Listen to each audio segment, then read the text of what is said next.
আসসালামু আলাইকুম। Invest and hope চ্যানেলের পক্ষ থেকে আপনাদের স্বাগতম। এখন যে শেয়ারটি নিয়ে আলোচনা করব সেটা হচ্ছে সিপাল জুন ক্লোজিং শেয়ার। এখন মার্কেট প্রাইস হচ্ছে ৩৬ টাকা ২০ পয়সা। ৬ মাসে ৪০% মাইনাস করছে, ৩ মাসে করছে ৩৪% এবং ৩০ দিনে করছে ৩০%, ১৫ দিনে করেছে ২০%।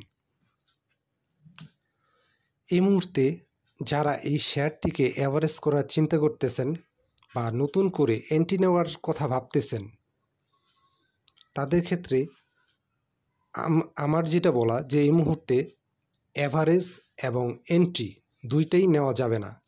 কারণ কিছুদিন আগেও শেয়ারটি ছিল ৬০ টাকা, তার থেকে কন্টিনিউ ডাউন ট্রেন্ডে আছে। এখন এটা যে কোথায় গিয়ে থামবে সেটা কিন্তু আমরা জানি না। আর তার মধ্যে হচ্ছে ইন্ডেক্স কিন্তু কন্টিনিউ ডাউন এবং এর ইপিএস কিন্তু ভালো না। এর ডিভিডেন্ড যদি ভালো আসে তাহলে তো ভালো, আর যদি ডিভিডেন্ড ভালো না আসে তাহলে তো বুঝতেই পারতেছেন। সেক্ষেত্রে এই মুহূর্তে অ্যাভারেজ করা এবং এন্ট্রি নেওয়া থেকে বিরত থাকতে হবে। শেয়ারটা কিন্তু একসময় অনেক উপরে ছিল, কিন্তু আস্তে আস্তে ডিভিডেন্ড না দেওয়ার কারণে সে কিন্তু একেবারে নিচে চলে আসছিল, ২৯ টাকা মেবি চলে আসছিল। তারপর থেকে আবার দেখা গেছে যে ৬০ টাকা পর্যন্ত গিয়েছে। যেসব ভাইয়েরা আটকায় আছেন এই মুহূর্তে অ্যাভারেজ করা থেকে বিরত থাকেন। কারণ ইপিএস ভালো না, ডিভিডেন্ড ভালো না আসলে দেখা যাবে আপনার অ্যাভারেজের টাকা প্লাস যেখানে আপনি আটকায় আছেন দুইটাই আপনার লসে চলে যাবে।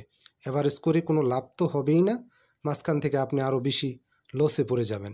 সেই ক্ষেত্রে ধৈর্য ধরুন, ইন্ডেক্সটা প্লাস হোক এবং দেখেন এই ডিভিডেন্ডের কি দাঁড়ায়, তখন আপনি অ্যাভারেজ করতে পারেন। আর একটা লস হয়ে গেলে সেটা রিকভার করাটা অনেক কঠিন হয়ে যায়।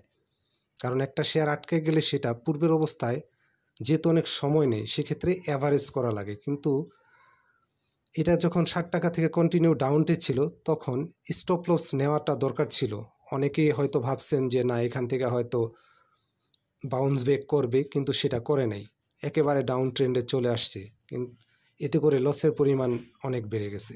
যে কোনো শেয়ারের ক্ষেত্রে সেটা সিপাল হোক বা অন্য যে কোনো শেয়ারই হোক,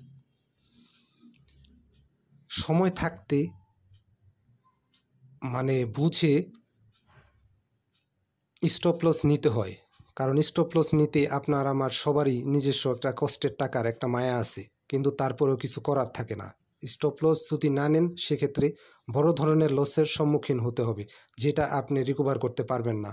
স্টপ লস নেওয়াই লাগে। সিপালের ক্ষেত্রে যদি আগেই স্টপ লস নিয়ে ফেলতেন তাহলে হয়তো এ পর্যন্ত আসতো না, এ পর্যন্ত লস আপনার গুনতে হতো না।